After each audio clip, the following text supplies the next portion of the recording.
Welcome to our Mainstreet Masters series presented by Mainstreet SA. I'm David West, your host, and today we're talking to Claire Albaret from the Belgian Association of Town Centre Management. The AMCV have been specialising in the area of city centre management over 25 years, and they look at all the aspects of a city centre, including study, work, live, play, to make our cities better places and great experiences to visit. So welcome, Claire, and thank you very much for your time today. Well, thank you very much for having me, David. Can I just ask you about the AMCV and who do you think the partners are in a successful city centre? Well, as you said, our work is based on making cities both, we work on viability, so making cities pleasant places to work, live, etc.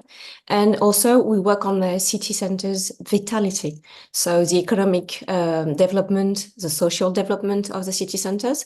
So basically, to do that, you need to work both with the public sector, including elected representative, civil servants, obviously, and on the with the private sector. So basically, everyone that is strongly involved in a city centre.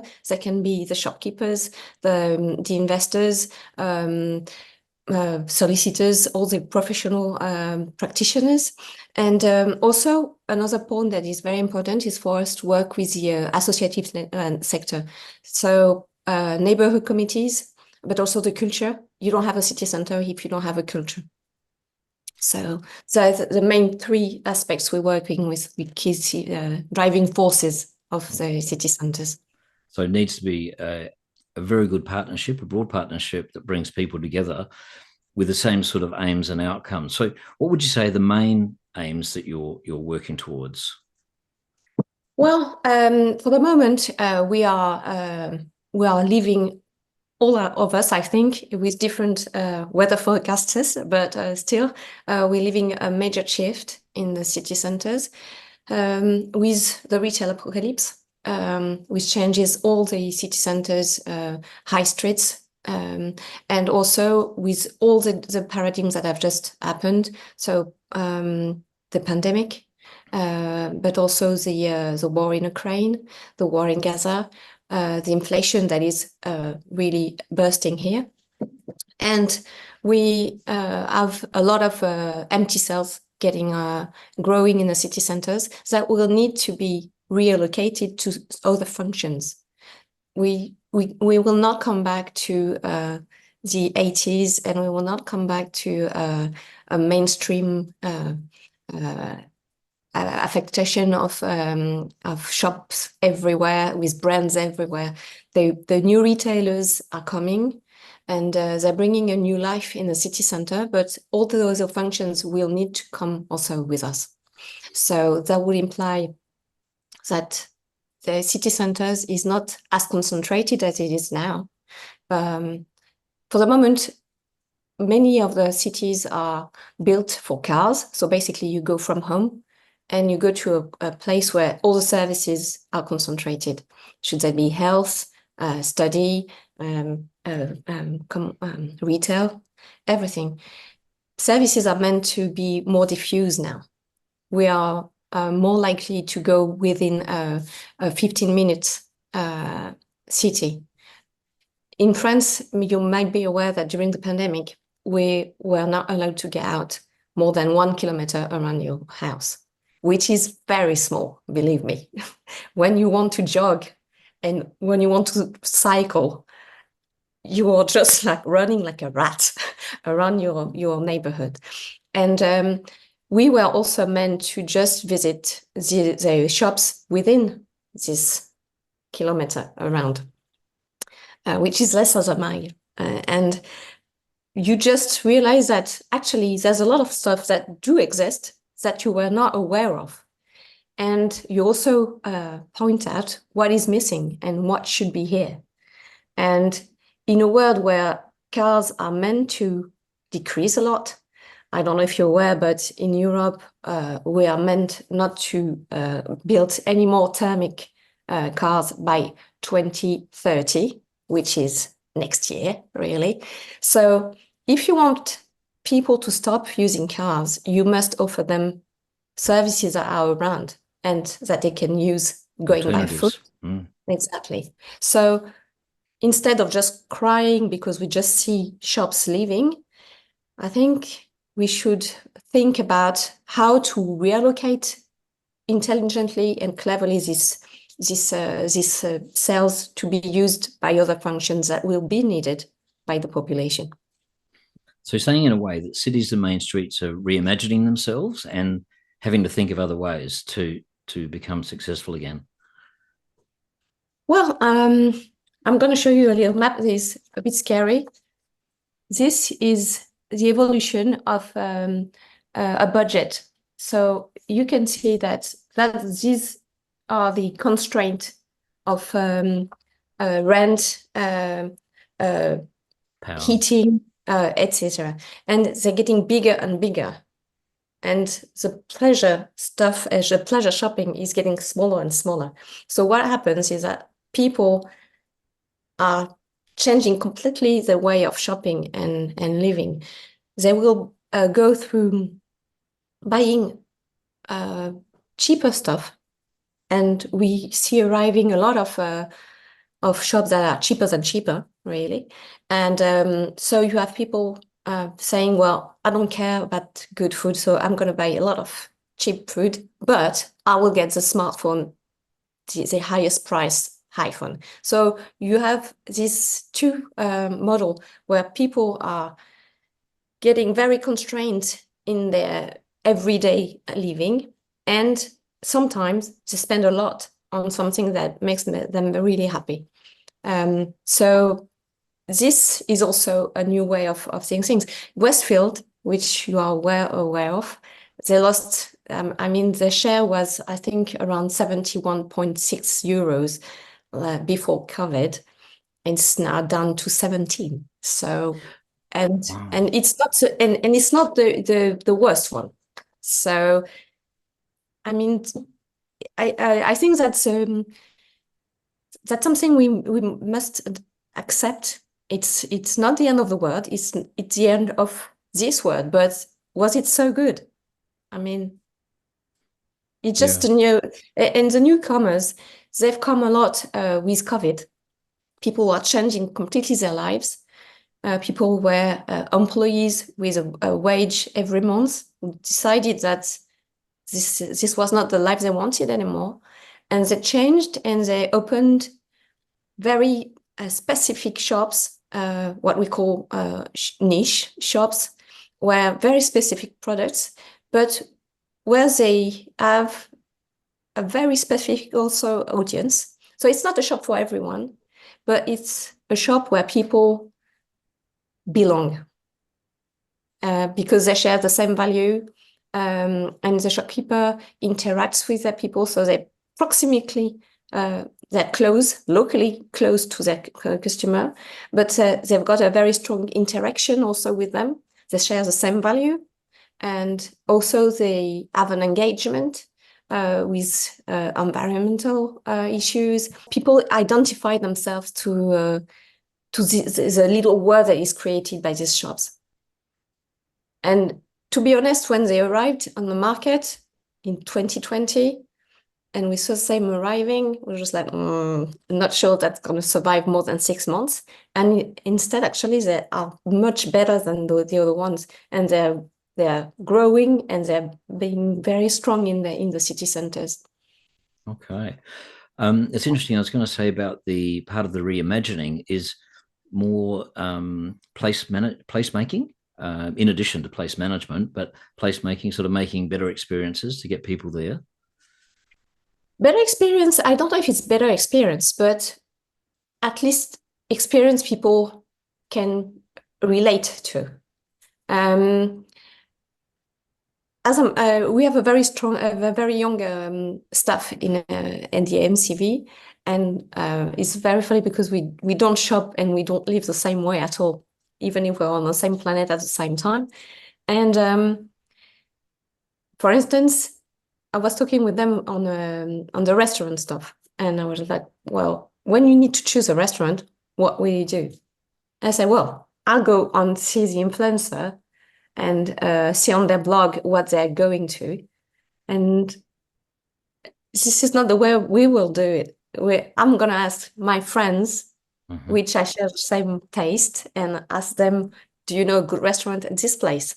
Yes. And it's definitely another way of doing things. And obviously, you don't have the same products for the same people. So we might end up in the same restaurant, but me, because I've asked my friends and my young staff, because they've seen a good advice on their influencer blog. So yes, we're driven by sort of online opinion, and sometimes you don't know how reliable that is. So exactly. So with the place management, so looking at how you're doing the town city management, so that's changing a bit as things are moving along like this with these changes? It has to change. I don't know if it is changing, but it has to change because we see renovations, renewal without consultation are complete failures. And when I mean complete failures, I mean complete failures. They are you end up with beautiful places completely empty because they are not practical and they're not made for people.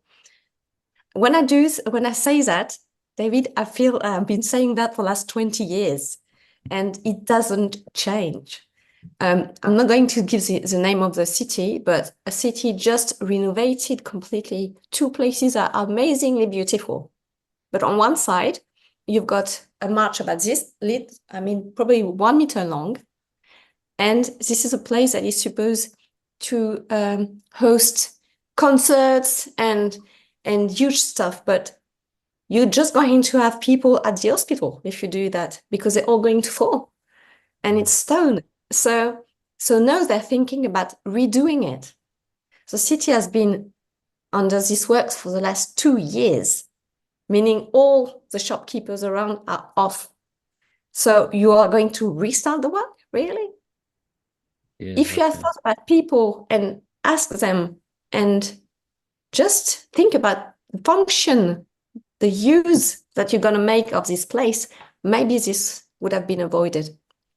So placemaking is really, that for us is the basis of placemaking, place management, is bring people here. They are the users. They know better than you do because they are using this place all the time. Should that be the people living there or the people working there or the people studying there? But they know. Listen to them, at least listen to them. So what are two really good examples that you would put out, say, of some really good cities that are doing very well? I'm not going to give you cities. I'm going to give you two examples. The first one is Lively Cities, which you are aware of, I think, because we've been talking a lot about it. It was a European project which basically brought to Europe the principle of placemaking and place management. We've been running this project between 2011 and 2015 with 8 partners. And the idea was to give back life to, I think, around 15 spaces in Europe. I'm not going to go through the 15 places, don't panic. I'm just going to give you one example, which I think is really good, but is also very interesting because it's not a wow effect. That's why politicians don't like it, because you don't see a major change. It's just effective. Exactly.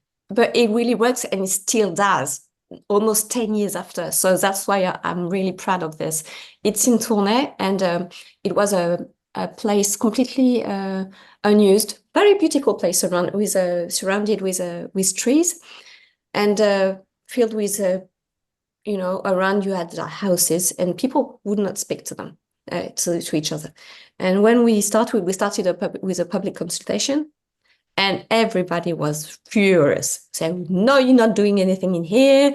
I said, okay, we've not said that we would do anything in here. So everybody came with a complaint. And at some point I said, okay, stop it now and just tell me, what would you like?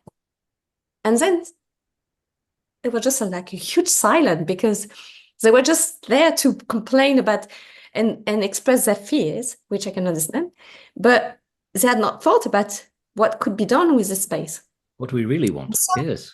Exactly. So we started speaking with them, and we mounted a little committee with different residents. And they started to speak to each other, which they didn't do before. And now it's just amazing because we bought some furniture and everything, and they're using it, but they're holding the key to the whole. They're managing the whole stuff themselves. So really now they've got a whole life going on this place, a whole programmation all year long. So every year they've got like Halloween stuff but for all ages really. So what they do is they bring up to the city when there is a problem on the place. So this place that was not used at all brought back life to the whole neighborhood, really. And all the neighbors do speak to each other now. And they've got a great also relationship with the city, which was not the case before. And on all this lovely stuff that I'm talking about, what is more important is that the space is properly managed, is clean, is safe, and you've got a natural social control being in Stigler. So it's working now, and it's been working since 2011. So we're in 2024. I think it's really good, because most of the European project after the end they just stop, and so the relationship and this is still going on, and I think it's a really great success for this project. So that was the first one. So I was going to say, as well as being a really good place, and so you're saying there's the physical aspects, but you're saying also that it's got to be programmed so that there's activity all the time, and that people actually, the community is part of it. It is. If the community doesn't hold the whole stuff, it will not work for long. It would just work for the time you've been planning it. But if people are not actors of the place, it's not going to live on itself. And it cannot live on public money. It's not the aim of public money. Yep. Programmation, I don't think so. Excellent. And one of your programs is Reinventing Cities for the Future. And so is that a program that people can tap into, like all over France and Belgium and other parts of Europe? Well, this part is really for cities who want to see a change. So they can contact us, and we basically program, I was going to say, on a customized way. So it's a bespoke installation of what needs to be done in the city. So we work with a vision, a strategy, an action plan, but this starts with a diagnosis of the place, and it's also part of accepting that your city needs to change. We've got many cities who are dealing with people going to the pension, retiring, and they own their building as they don't want to re-rent it to a new shopkeeper. So what do you do with the shop space? It's really, again, instead of seeing shop vacancy as a flea, then see it as maybe not an opportunity, but a way, an alternative to what can be done now to develop new services, new offer in the city center, and answer new needs also of people. So when you started in an area, what sort of research do you conduct? Like, who do you talk to? I've got 3 animals in front of you, David. Extensive consultation. It's a long work.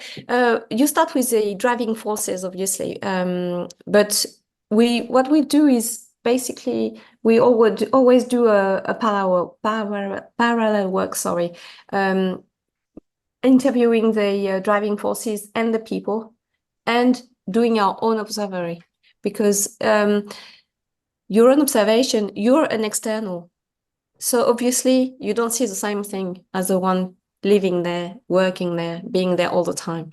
And I think to have a proper diagnosis of the place, you need these both visions and bringing together to build a strategy that is reliable and will work. Okay. I was going to say one of the things that you do with your town centre management and looking at place management is you have the quality mark. Can you tell us a bit about that? I mean, how does that work? The quality mark has been, it's actually a work that we've been doing with all our European partners. It's basically setting the standards to be a town center management. So it's based on, how do you call that? A tool that helps you to decide things based on different criteria. And it brings together both qualitative and quantitative KPIs. And also, you need to answer a certain number of stuff, such as being a public-private partnership, having a vision, having a strategy, having an action plan for your city center with different phases. So it's basically a formula that we've decided that has been certified ISO 9001. So it is recognized as a proper certification, and it brings together the basic standards of the city center. You talked before about how you engage the community and get them involved in what's going on. How do you get the council and the local authority and the government to get involved in what's going on? Well, most of the time we're working for them, so they don't really have the choice. But also, I think it's an opportunity for them to be I was going to say more in contact with people, and also to understand better what's going on, because you can't be everywhere at the time. When you're in the city council, there's a lot to do. So it's an opportunity for them to also bring to get information that they don't normally get. Yes. Because they don't have the chance to do it. So we basically a link between the two that might help for them to communicate better and maybe understand each other better also. Okay, so it brings everybody together. So then you get them on side and actually helping to be a valuable part of the partnership. Yes. Yeah. Really they're key to the partnership. If they're not in the partnership, there's no way you're gonna work. So Claire, what are some of the other things that the AMCV is doing at the moment in Europe?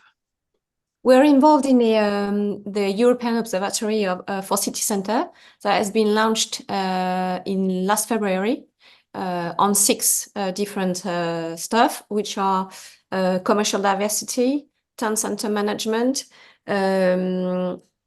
sustainable mobility, housing, public space, and culture and animation.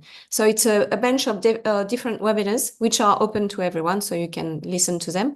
It's a lot are in French, but they are subtitled in English, so you get the information. And it's basically working with all together to see what is going on now in Europe and how things are meant to evolve. So the next ones will be in June. I can send you the information, but it's basically reworking on the methodology of KPIs, indicators based on environmental, social, and governance.